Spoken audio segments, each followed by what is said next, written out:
Friends, तो जैसे हम बताए थे कि अगला वीडियो में हम लोग सिंधु सभ्यता पढ़ेंगे। तो चलिए सिंधु सभ्यता पढ़ते हैं। तो पढ़ने से पहले वीडियो को लाइक कर दें, चैनल को सब्सक्राइब कर दें, क्योंकि आपको एक लाइक करने से कुछ नहीं होगा। आप लाइक सिर्फ कर दीजिए, हमको पढ़ाने में मोटिवेशन मिलेगा।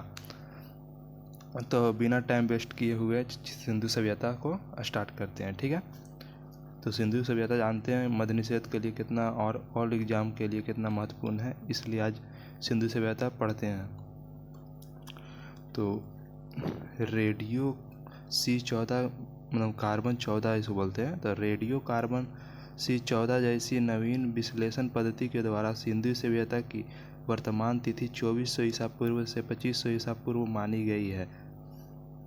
तो जैसे कि रेडियो कार्बन C14 जो जैसी नवीन वो विश्लेषण जो है ना पद्धति, उसके द्वारा मतलब कि सभ्यता की तिथि मानी गई है। कहाँ, कब से कब तक? तो 2400 ईसा पूर्व से 1700 ईसा पूर्व तक। तो इसका विस्तार जो है त्रिभुजाकार है। सिंधु सभ्यता की इसका जो विस्तार है त्रिभुजाकार है। तिथि निर्धारण की कार्बन C14 की खोज अमेरिका के प्रसिद्ध रासायनिक शास्त्री BF लीवी द्वारा 1946 ईस्वी में की गई थी। तो यह बोल रहा है कि तिथि निर्धारण कार्बन मतलब C14 था ना, इसकी खोज C14 जो है उसका कार्बन मतलब कि कार्बन 14 जो है इसकी खोज अमेरिका के प्रसिद्ध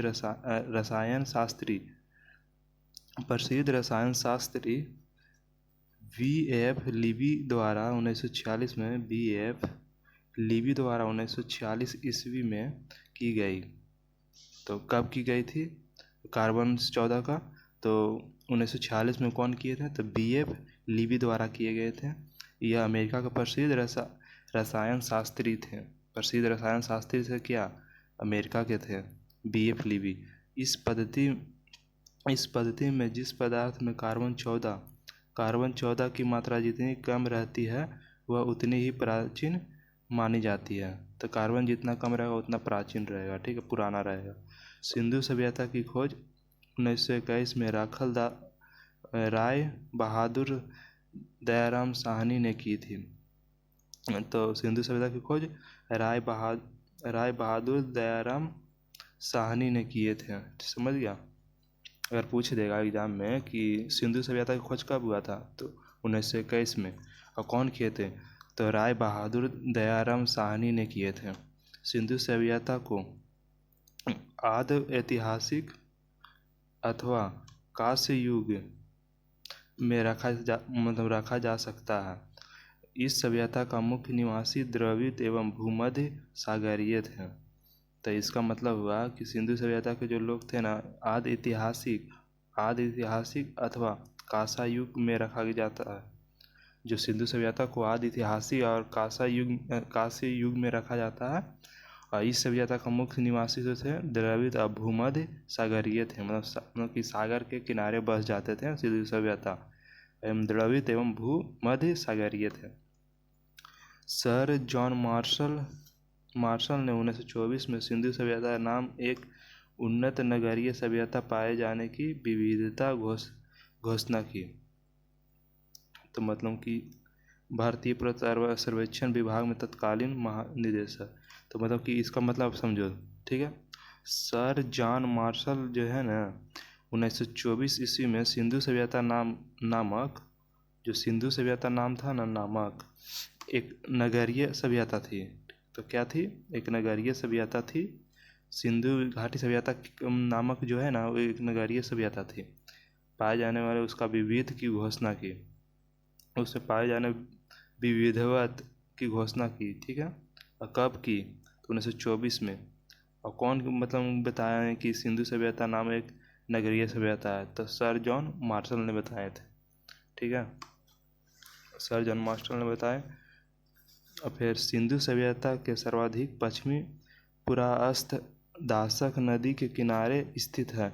सूतकांगेडोर में पूर्वी पुरास्थ हिंडन नदी के किनारे और आलमगीर उत्तर पुरास्थल चिनाब नदी के तट पर अखनूर के निकट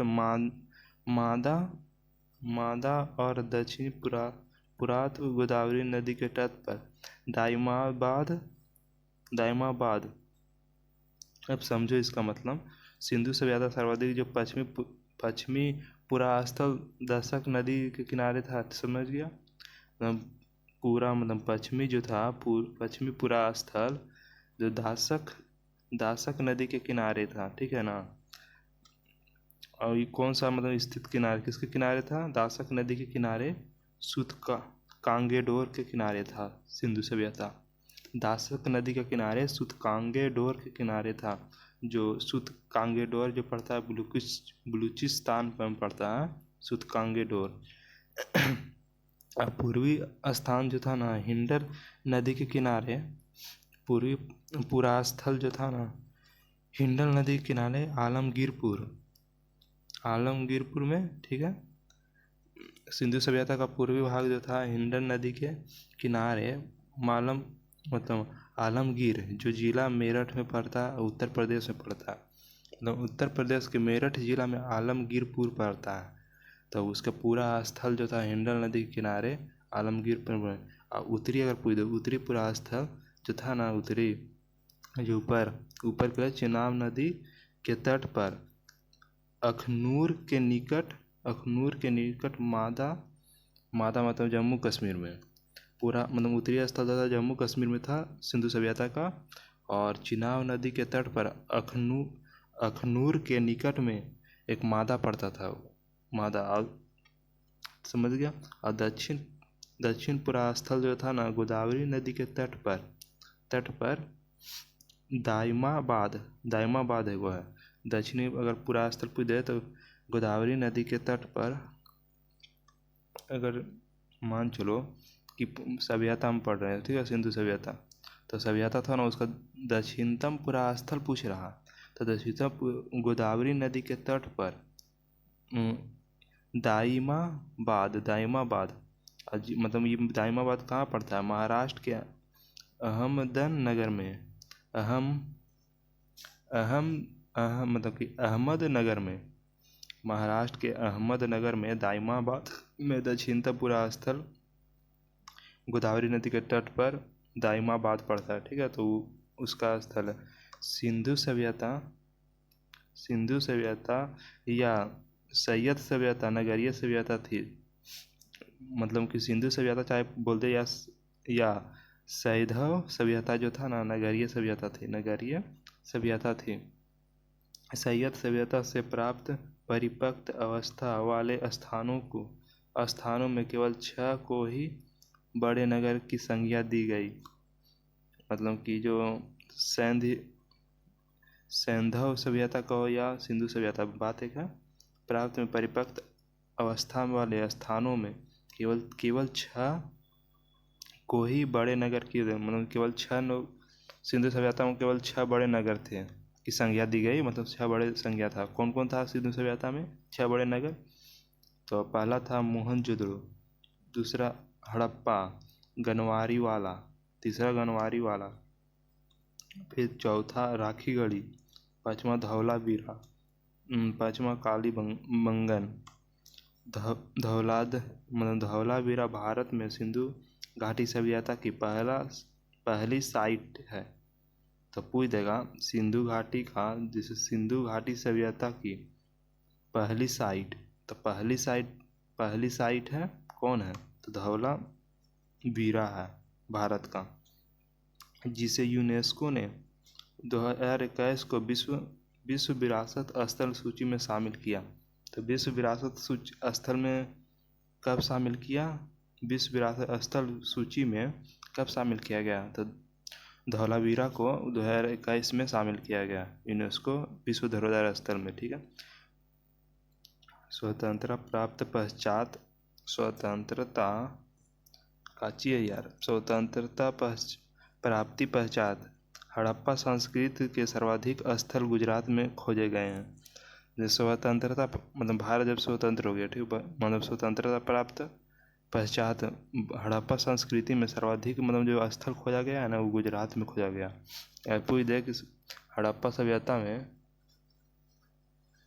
अगर पूछ दे कि हड़प्पा सभ्यता में सबसे ज़्यादा कहाँ खोजा गया सर्वाधिक स्थल? तो गुजरात में खोजा गया।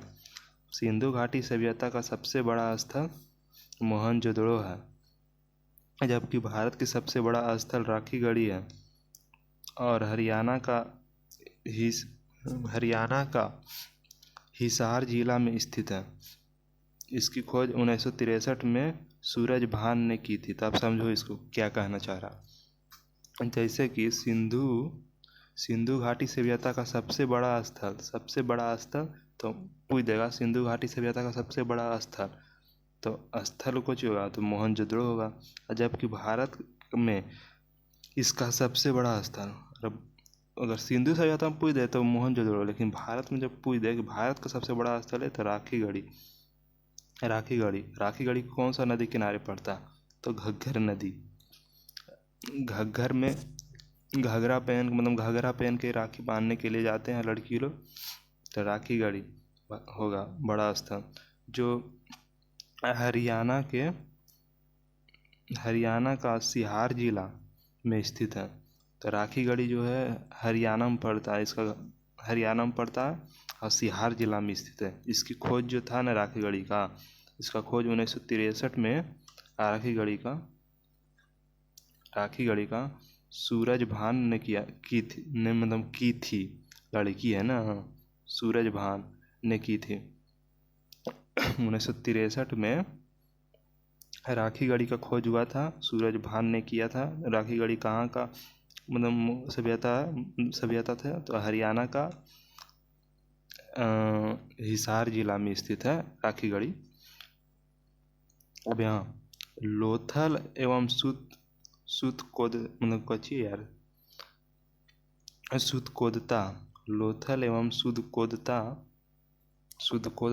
सिंधु सभ्यता का बंदरगाह था। तो पूछ देगा सिंधु सभ्यता का बंदरगाह कौन कौन था? तो सिंधु सभ्यता का जो था ना, सिंधु सभ्यता का बंदरगाह जो लोथल था, सुरकोतदा था। जूते हुए बहुत बीबी आई है। जूते हुए खेत और नक्काशीदार ईंटों का प्रयोग का साक्ष्य कालीबंगन से प्राप्त है। बहुत ज़्यादा इम्पोर्टेंट है यार। जूते हुए खेत और नक्काशीदार ईंटों का प्रयोग का साक्ष्य कालीबंगन से प्राप्त हुआ। तो समझ जाओ कि अगर हम खेत जोतेंगे, अगर खेत जोते हुए खेत अगर हम जोतेंगे तो काला हो जाएंगे, और नक्काशी अगर ईंट भी बनाएंगे तो काला हो जाएंगे। तो याद रखो जोते हुए खेत और नक्काशीदार ईंटों का प्रयोग, तो इसका ट्रिक हो गया। तो कालीबंगन काली हो जाएगा, जूते का खेत तो काला हो जाएगा, और ईंट बनाएगा भी तब भी काली हो जाएगा। तो कालीबंगन से प्राप्त हुआ साक्ष्य वहाँ से। ठीक है, अब चलते हैं। चलो, मोहनजोदड़ो से प्राप्त स्नानागार संभवतः शैव सभ्यता की सबसे बड़ी इमारत है। जिसके मध्य स्थित स्नान कुंड 11.88 मीटर लंबा, 7.01 मीटर चौड़ा, 2.43 मीटर गहरा। तो अभी इसका मतलब समझो। मोहनजोदड़ो से प्राप्त हुआ ना स्नानागार सभ्यता जो था ना, शैव सभ्यता मतलब कि वही होगा। सिंधु सभ्यता को शैव सभ्यता कहते हैं। सबसे बड़ी इमारत है मोहनजोदड़ो का स्नानागार जो है ना, सिंधु सभ्यता का सबसे बड़ी इमारत है। पूछेगा सिंधु सभ्यता या शैव सभ्यता का सबसे बड़ी इमारत कौन है? तो स्नानागार है। फिर से एक बार रिपीट कर लो। शैव सभ्यता का सबसे बड़ी इमारत कौन है? स्नानागार जो मोहनजोदड़ो से प्राप्त है, जिसके मध्य स्थित स्नानकुंड, जिसके मतलब मध्य स्थित जो ना 11.88 मीटर लंबा, ये लंबा हो गया इतना, मतलब 7.01 मीटर चौड़ा, 2.43 मीटर गहरा। ठीक है, तो ये सब पॉइंट वाला तो कुछ उतना इम्पोर्टेंट नहीं है, लेकिन इम्पोर्टेंट है कि सिंधु सभ्यता की सबसे बड़ी इमारत कौन है, तो मोहनजोदड़ो से प्राप्त है स्नानागार। अग्निकुंड, अग्निकुंड जो है ना, जो अग्निकुंड लोथल कालीबंगन से प्राप्त हुए हैं। अग्निकुंड लोथल एवं कालीबंगन से प्राप्त हुए हैं। लोथल एवं कालीबंगन से प्राप्त हुए। अग्निकुंड कहाँ से प्राप्त हुए, तो लोथल एवं कालीबंगन से प्राप्त हुए अग्निकुंड। पूछ देगा रट जाओ, लोथल एवं कालीबंगन से प्राप्त हुए अग्निकुंड। अग्निकुंड लोथल एवं कालीबंगन, तो फिर इसका ट्रिक देखो। लोथल उधर रौदा हो जाएगा बहुत ज़्यादा, लोथल तरफ गुजरात में पड़ता है लोथल। और कालीबंगन तो अभी बताएं था काली, तो कुंडन अग्निकुंड में तो काला हो ही जाएगा, तो कालीबंगन और लोथल अग्निकुंड में। मोहनजोदड़ो से प्राप्त सील पर 3 मुख वाले देवता की मूर्ति मिली, जिसके चारों ओर हाथी, गेंडा, चीता एवं भैंसा विराजमान है। तो अब इसका मतलब समझो, मोहनजोदड़ो से प्राप्त एक सील है, प्राप्त हुआ एक सील, उस पर 3 मुख वाले देवता, 3 मुँह वाले देवता था, ठीक है। मोहनजोदड़ो से 3 को मुँह लगा, मतलब 3 मुँह था, तो उसे मतलब 3 मुँह वाला देवता को क्या चीज़ कहते हैं, तो पशुपतिनाथ कहते हैं। अगर पूछ दे 3 मुख वाले देवता को क्या कहते हैं, तो पशुपतिनाथ कहते हैं। तो उनकी ही मूर्ति मिली, मूर्ति मतलब समझिए रहा, मूर्ति मिली। तो उनके चारों ओर हाथी था, ठीक है। और फिर उसके बाद गेंडा था, फिर चीता था, फिर भैंसा था, विराजमान था, मतलब कि वहाँ पर था, ठीक है, चारों ओर। किसके, तो पशुपति के चारों ओर। जो मोहनजोदड़ो से प्राप्त एक सील है, मोहनजोदड़ो से पशुपति का मूर्ति मिला था, एक सील 3 मुख वाला देवता कौन है, तो पशुपति है। मोहनजोदड़ो से नर्तकी एक कांस्य मूर्ति मिली है। मोहनजोदड़ो से एक नर्तकी एक कांस्य मूर्ति मिली है। तो कांस्य मूर्ति मिली है, कहाँ से मिली है, तो मोहनजोदड़ो से मिली है। मोहनजोदड़ो से कांस्य मूर्ति मिली है। अगर पूछ देगा कांस्य मूर्ति कहाँ से मिली है, तो मोहनजोदड़ो से मिली है।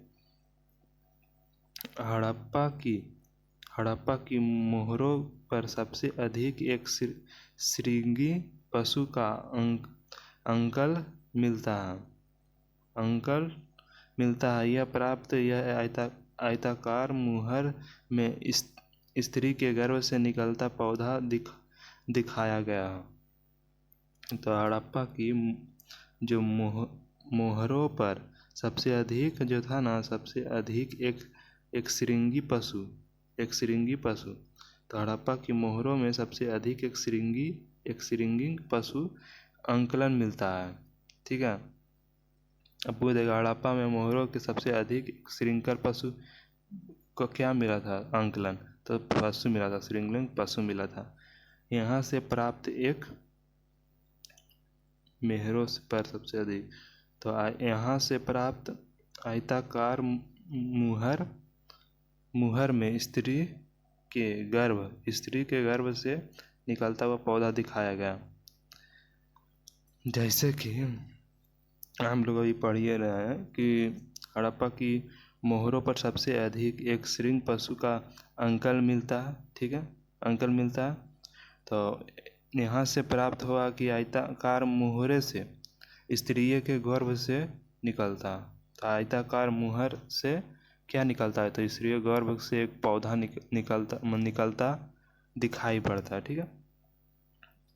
मकने बनाने के कारखाने, मन के बनाने के कारखाने लोथल एवं चन्हुदड़ो से मिला। मन के बनाने के कारखाने अगर पूछ दे तो कहाँ, लोथल और चन्हुदड़ो में मिला। तो ऐसे आना परफेक्ट है, उन्हें गुजरात की तरफ है ही है, तो गुजरात लोथल पड़ गया, चन्हुदड़ो उन्हें पाकिस्तान में पड़ गया। तो मन के बनाने का कारखाना कहाँ, लोथल चन्हुदड़ो में, ठीक है ना। सिंधु सभ्यता की लिपि कैसी लिपि है? तो भाव चित्रात्मक है।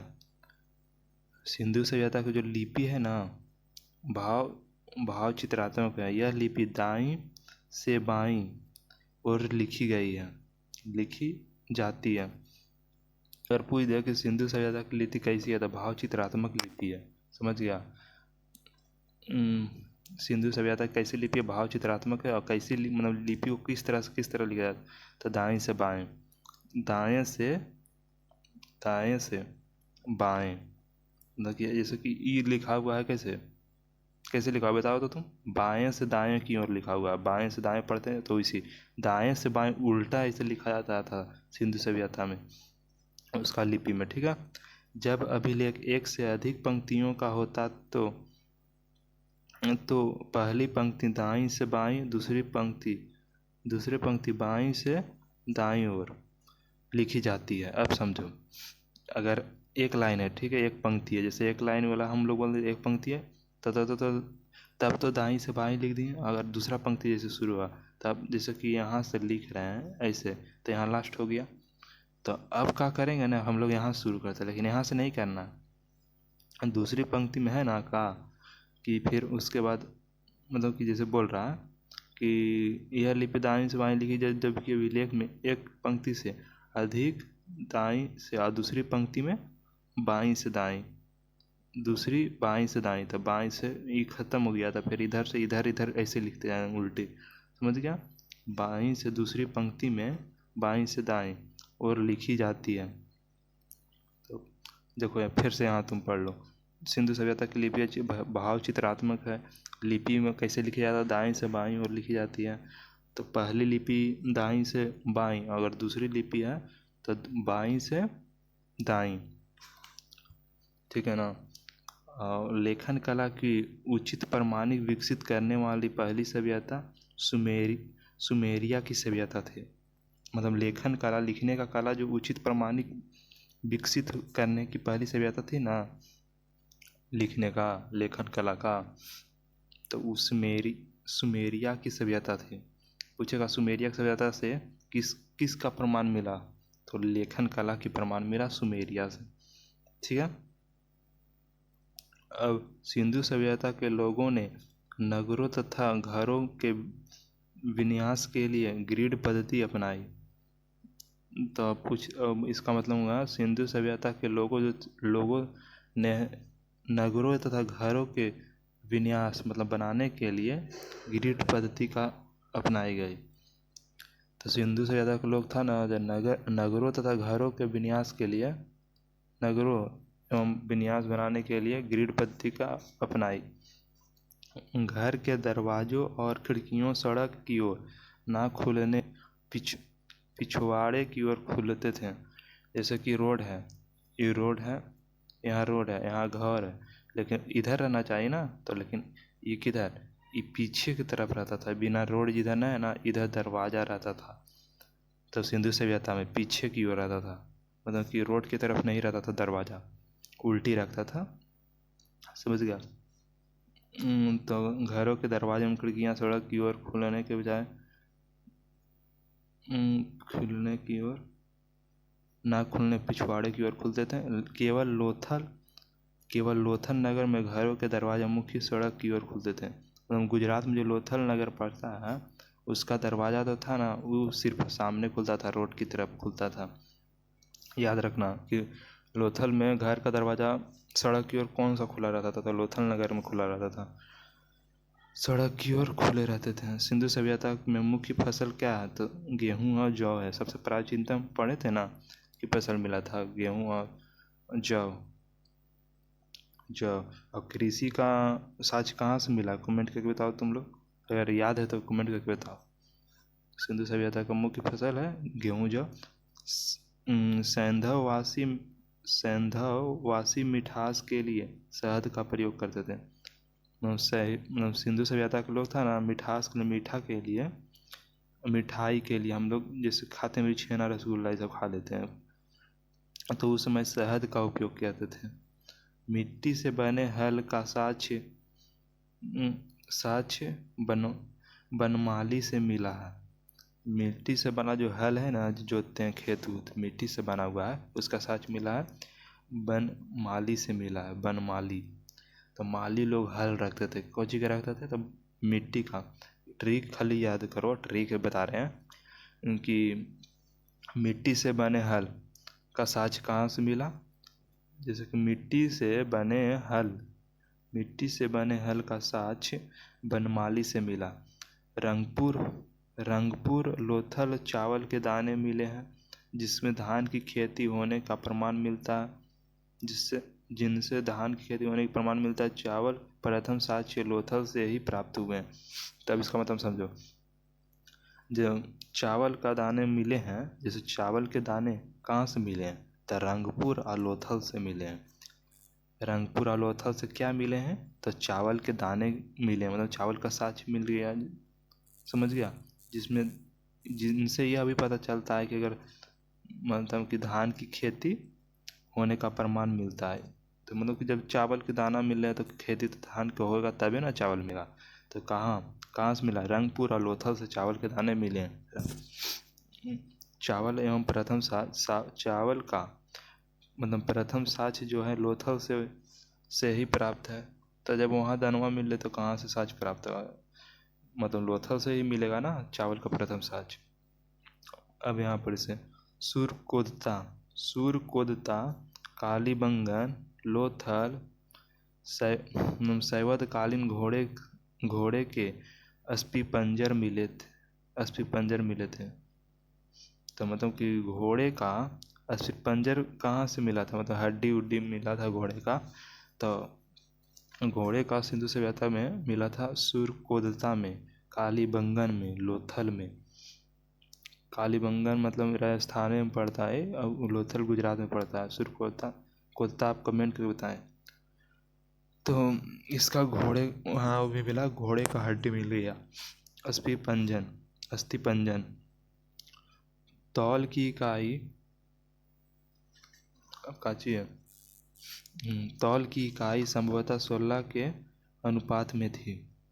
जो तौल की इकाई था न, वो 16 के अनुपात में थी। तौल की इकाई क्षमता कितने में थी? तो 16 के अनुपात में थी। सैदव सभ्यता के लोग यातायात के लिए 2 पहियों एवं 4 पहियों वाली बैलगाड़ी या भैंस का उपयोग करते थे। इसका स्पष्ट यही है कि सिंधु सभ्यता के लोग जो था 2 पहियों, मतलब कि चलने फिरने के लिए कहीं जाना है तो 2 पहियों या 4 पहियों वाला बैलगाड़ी, मतलब बैल वाला लगा रहता है। अब भैंस गाड़ी मतलब भैंस उसमें बांध देते हैं और चलते हैं, उसी में बांध के जाते थे। मेसोपोटामिया के अभिलेखों में वर्णित मेहुला शब्द का अभिप्राय सिंधु सभ्यता से ही है। जो मेसोपोटामिया का अभिलेख है उसमें लिखा जाता था मेसोपोटामिया अभिलेख में वर्णित को मेहुला शब्द है। मेहुला वो शब्द है मेसोपोटामिया में अभिलेख में, मेहुला वो शब्द है जिसका अभिप्राय मतलब कि इसका मतलब है कि वहाँ उसका मतलब है कि सिंधु सभ्यता से ही है। उसका मतलब क्या है? मेहुला शब्द का उपयोग मेसोपोटामिया में किया गया है, तो उसका मेहुला शब्द का मतलब क्या है? तो सिंधु सभ्यता ही है।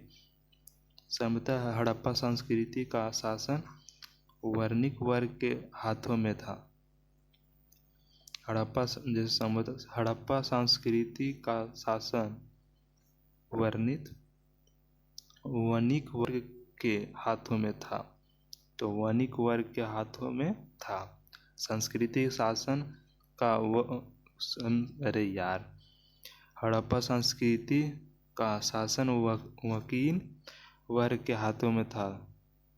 अगर पूछ दे किसके हाथों में हड़प्पा संस्कृति का शासन था, तो वकील वर्ग के। पिगट ने हड़प्पा एवं मोहनजोदड़ो को एक विस्तृत साम्राज्य की जुड़वा राजधानी कहा। पिगट जो है ना, वो हड़प्पा एवं मोहनजोदड़ो को एक विस्तृत साम्राज्य की जुड़वा राजधानी कहा। जुड़वा राजधानी, तो जुड़वा राजधानी कौन कहा था हड़प्पा मोहनजोदड़ो को? बृहस्पति समाज की जुड़वा राजधानी कहा। तब पिग्गट ने क्या था, पिग्गट ने कहा था हड़प्पा और मोहनजोदड़ो को विस्तृत साम्राज्य की जुड़वा राजधानी कहा था। विस्तृत साम्राज्य की जुड़वा राजधानी। सिंधु सभ्यता का लोग धरती को उर्वरता की देवी मानकर उसकी पूजा करते थे। तो कितना अच्छा वाला बात है कि सिंधु सभ्यता के जो लोग थे ना, वो धरती को उर्वरता की देवी मानकर किया करते थे। उर्वरता की देवी को पूजा कौन करते थे? सिंधु सभ्यता के लोग करते थे। मतलब धरती को ही मानते थे उर्वरता की देवी। एगो हम लोग हैं मानकर उसको पूजा करते थे। वृक्षा पूजा एवं शिव पूजा के प्रचलक के साक्ष्य भी सिंधु सभ्यता से मिले हैं। सिंधु सभ्यता के लोग वृक्ष मतलब पेड़ पौधों का भी पूजा करते थे और शिव भगवान जी का भी पूजा करते थे। इसका साक्ष्य सिंधु सभ्यता से ही मिलता है।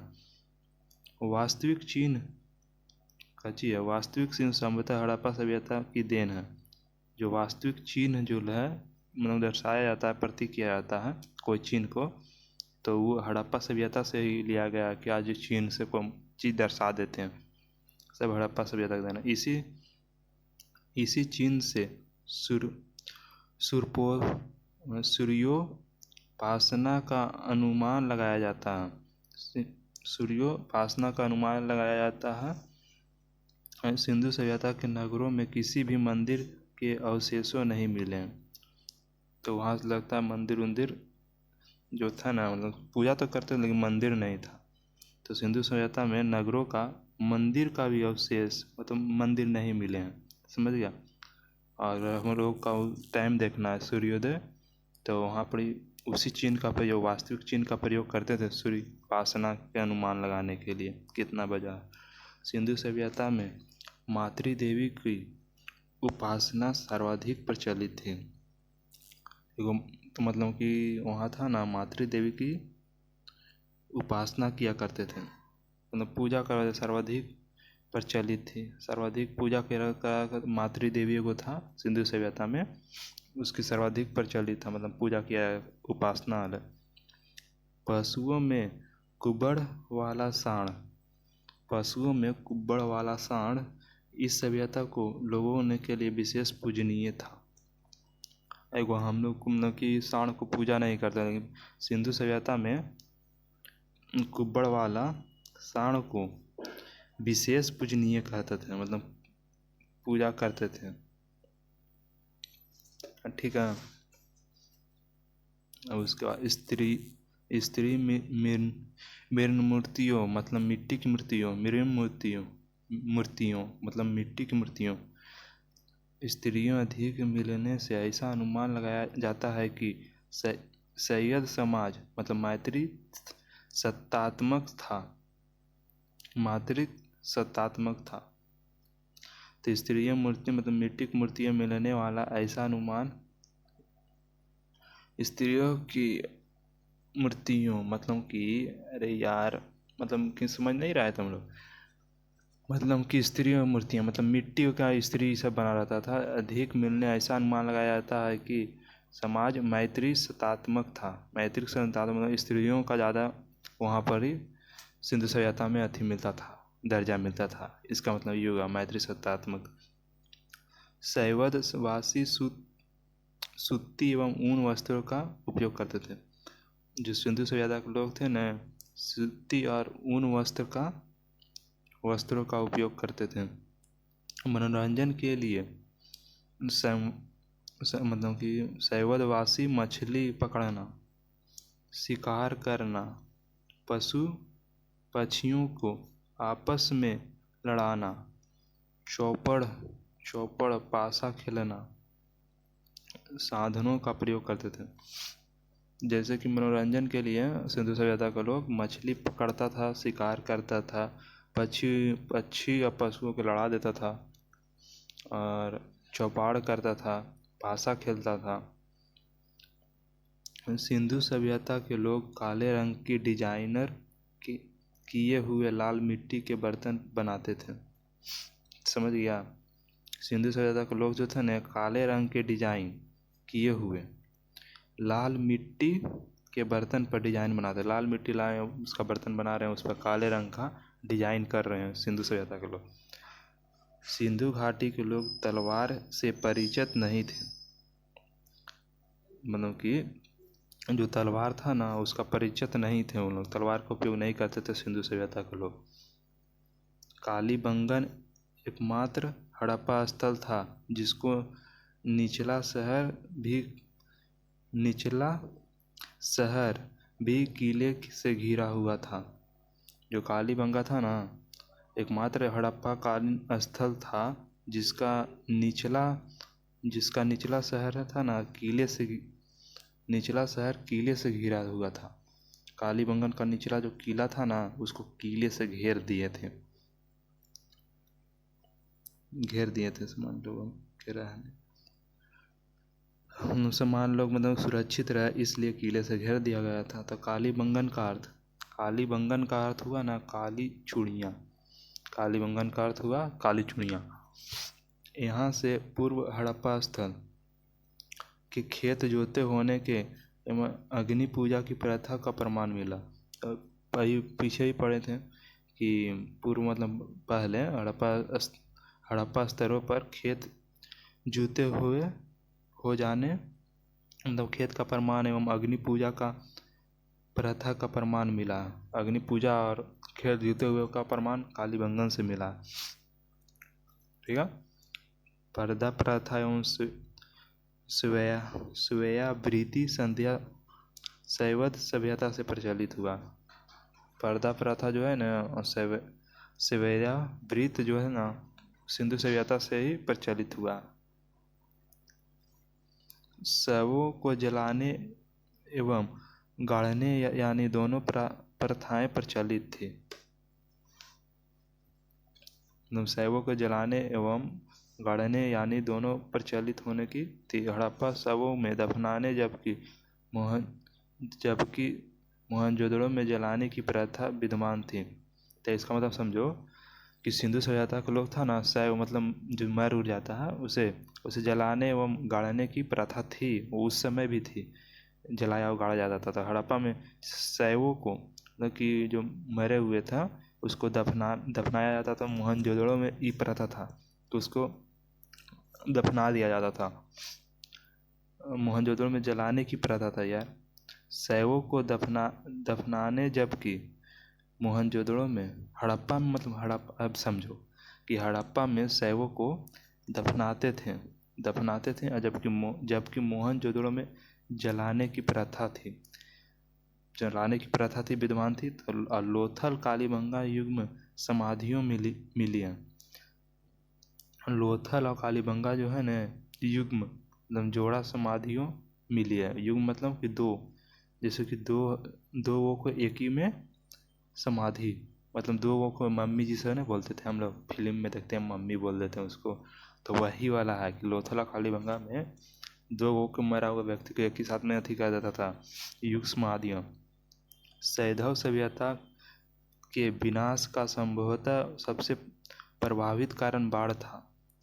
उस समय भी बाढ़ से परेशान रहते थे सिंधु सभ्यता के लोग था ना, सबसे प्रभावित था बाढ़े के से विनाश होता था सबसे ज़्यादा तो बाढ़े से। जैसे अभी हम लोग बिहार में कोसी नदी से परेशान है। आग में पकी हुई मिट्टी को टेराकोटा कहा जाता था। तो आग में पकी हुई मिट्टी को क्या कहा जाता था? तो टेराकोटा कहा जाता था। इसका मतलब समझा? अब समझेगा कुछ रटो मिट्टी पका रहा है उसमें क्या समझाएं। आग में पकी हुई मिट्टी को टेराकोटा कहा जाता था। आग में पकी हुई मिट्टी को टेराकोटा कहा जाता था। ठीक है, चलो अब रेड लाइन वाला पढ़ लेते हैं जो बहुत ज़्यादा VVI इम्पोर्टेंट है। तो क्या मतलब कि शैव सभ्यता के प्रमुख स्थल एवं नदी उत्खननकर्ता एवं वर्तमान स्थिति। तो जैसे कि उत्खनन करता है मतलब स्थित कहाँ पर है जो बता रहा है, नदी कौन सा नदी पर प्रमुख स्थल पूछ रहा है। ठीक है, तो हड़प्पा कौन सा नदी पर स्थित है? तो रावी नदी पर।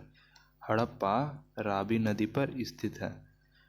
अरावी नदी कहाँ है? तो पाकिस्तान के पंजाब प्रांत का साहीवाला जिला, पाकिस्तान के पंजाब प्रांत का साहीवाला जिला। और इसका मतलब कि उत्खनन कौन किए थे हड़प्पा को? पर तो दयाराम साहनी ने किए थे। दयाराम साहनी ने 1921 में किए थे उत्खनन। और कौन किए थे? तो माधव स्वरूप वत्स ने किए थे। माधव स्वरूप वत्स ने किए थे हड़प्पा सभ्यता का उत्खनन 1926 में किए थे। पूछेगा माधव स्व वत्स 1926 में किस चीज़ का उत्खनन किए थे? तो हड़प्पा का। फिर हड़प्पा का उत्खनन व्हीलर ने किए थे। व्हीलर ने 1946 में किए थे। 1946 में व्हीलर ने किया था हड़प्पा का स्थल का उत्खनन। अब मोहनजोदड़ो जो है सिंधु नदी का किनारे स्थित है। सिंधु नदी यहाँ कहाँ स्थित है? सिंधु नदी पाकिस्तान के सिंधी प्रांत लरकाना जिला में। मोहनजोदड़ो जो है स्थित है ना पाकिस्तान के सिंधी प्रांत का लरकाना जिला में। लरकाना लोग मोहनी को देखने आते थे। तो मोहनजोदड़ो कहाँ स्थित है? लरकाना में। राखल दास बनर्जी ने मोहनजोदड़ो का उत्खनन कराए 1922 में। मोहनजोदड़ो का उत्खनन कौन करवाए? राखल दास बनर्जी ने 1922 में कराए। और मैके ने मोहनजोदड़ो से मैके 1927 में उत्खनन किया मोहनजोदड़ो का। और व्हीलर ने 1930 में उत्खनन किया मोहनजोदड़ो का। और 1946 में व्हीलर ने हड़प्पा का उत्खनन किया था। और उसके पहले ही उत्खनन मोहनजोदड़ो का ही कर दिया था व्हीलर ने 1930 में। समझ रहा? और उसके बाद चनहुदड़ो कहाँ पड़ता है? कौन सी नदी के? तो चनहुदड़ो सिंधु नदी का सिंध प्रांत मतलब पाकिस्तान में पड़ता है। सिंध प्रांत नवाब शहर जिला, नवाब शहर में पड़ता है। नवाब शाह में पड़ता है। नवाब शाह में चनहुदड़ो पड़ता है। चनहुदड़ो कहाँ पड़ता है? नवाब शाह में पाकिस्तान में पड़ता है सिंध प्रांत में। उत्खनन कराया था चनहुदड़ो का तो मैके ने 1925 में कराया था। मैके ने 1925 में कराया था। कौन कराए थे? NG मजूमदार ने 1931 में कराया था। चनहुदड़ो का उत्खनन करवाए थे। NG मजूमदार ने कराए थे 1931 में। ठीक है। चनहुदड़ो का उत्खनन कौन कराया? मैके ने। NG मजूमदार ने भी कराया था। कालीबंगन कौन सी नदी है? तो घग्गर नदी पर। ये कालीबंगन कहाँ? राजस्थान का हनुमानगढ़ जिला में स्थित है कालीबंगन। तब बोले थे ना कालीबंगन राजस्थान में पड़ता है। राजस्थान के कहाँ पड़ता है? हनुमानगढ़ जिला में। और उत्खनन का कौन कराया था कालीबंगन को? तो अमलालंकर घोष ने कराए थे 1951 में। कालीबंगन का उत्खनन अमलानंद घोष ने 1951 में उत्खनन कराए थे। बीबी लाल भी कराए थे। और बीके थापर ने 1961 में दोनों कराए थे। मतलब बीबी लाल एवं बीके थापर ने 1961 में कालीबंगन का उत्खनन करवाए थे। ठीक है। काटदीजी जो है ना सिंधु नदी के किनारे स्थित है। मतलब सिंधु नदी पर स्थित है कोटदीजी। तो सिंधु प्रांत के खैरपुर स्थान में जो पाकिस्तान में पड़ता है, खैरपुर स्थान में कोटदीजी सिंधु नदी पर है स्थित। और सिंधु प्रांत में खैरपुर स्थान में उत्खनन कराए थे कोटदीजी का। तो फजल अहमद ने 1953 में कराए थे। 1953 में कोटदीजी का उत्खनन कराए थे फजल अहमद ने। रंगपुर कौन सा नदी पर है? तो रंगपुर मादर नदी पर स्थित है गुजरात का काठियावाड़ जिला में। रंगपुर कहाँ पड़ता है? रंगपुर गुजरात में पड़ता है, काठियावाड़ जिला में स्थित है। और इसका उत्खनन कराए थे रंगनाथ राव ने 1953 से 54 में कराए थे उत्खनन रंगनाथ राव ने रंगपुर का। रोपड़ सतलज नदी पर है। रोपड़ जो है सतलज नदी, तो ये पंजाब में पड़ता है रोपड़। रोपड़ पंजाब का, और रोपड़ जिला में ही उत्खनन हुआ। उसका उत्खनन कौन कराया था रोपड़ का? तो यज्ञदत्त शर्मा ने। यज्ञदत्त शर्मा ने 1953 से 56 में कराए थे। यज्ञदत्त शर्मा ने रोपड़ का उत्खनन करवाए थे। अब इसका क्या होगा?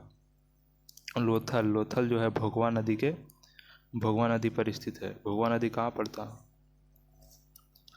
लोथल जो है गुजरात के अहमदाबाद जिले में पड़ता है। गुजरात का अहमदाबाद जिला में लोथल पड़ता है, भगवा नदी पर स्थित है लोथल। इसका उत्खनन रंगनाथे ने किया था। रंगपुर का भी उत्खनन रंगनाथे ने कराए, और लोथल का भी रंगनाथे राव ने कराया था 1954 में कराए थे लोथल का मतलब उत्खनन। आलमगीरपुर जो है ना हिंडन नदी पर है।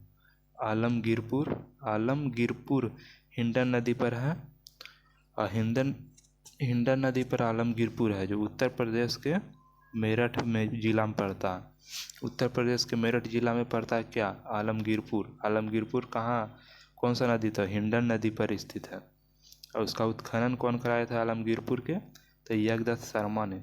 यज्ञदत्त शर्मा ने 1958 में आलमगीरपुर का करवाए थे उत्खनन, जबकि रोपड़ का भी यज्ञदत्त शर्मा ने ही 1953-56 में उत्खनन कराया था रोपड़ का ही। और फिर उसके बाद सतकांगेडोर का कौन सा नदी पर स्थित? दासक नदी पर स्थित है। सतकांगेडोर जो है ना दासक नदी पर स्थित है। पाकिस्तान के सतकांगेडोर जो है पाकिस्तान के मकरान में समुद्र तट के किनारे पर। पाकिस्तान के मकरान में समुद्र तट के किनारे पर है सतकांगेडोर दासक नदी पर। और इसका उत्खनन ऑरेल अस्टाइन ने कराया था। ओरेन अस्टाइन ने सतकांगेडोर का उत्खनन करवाए थे 1927 में।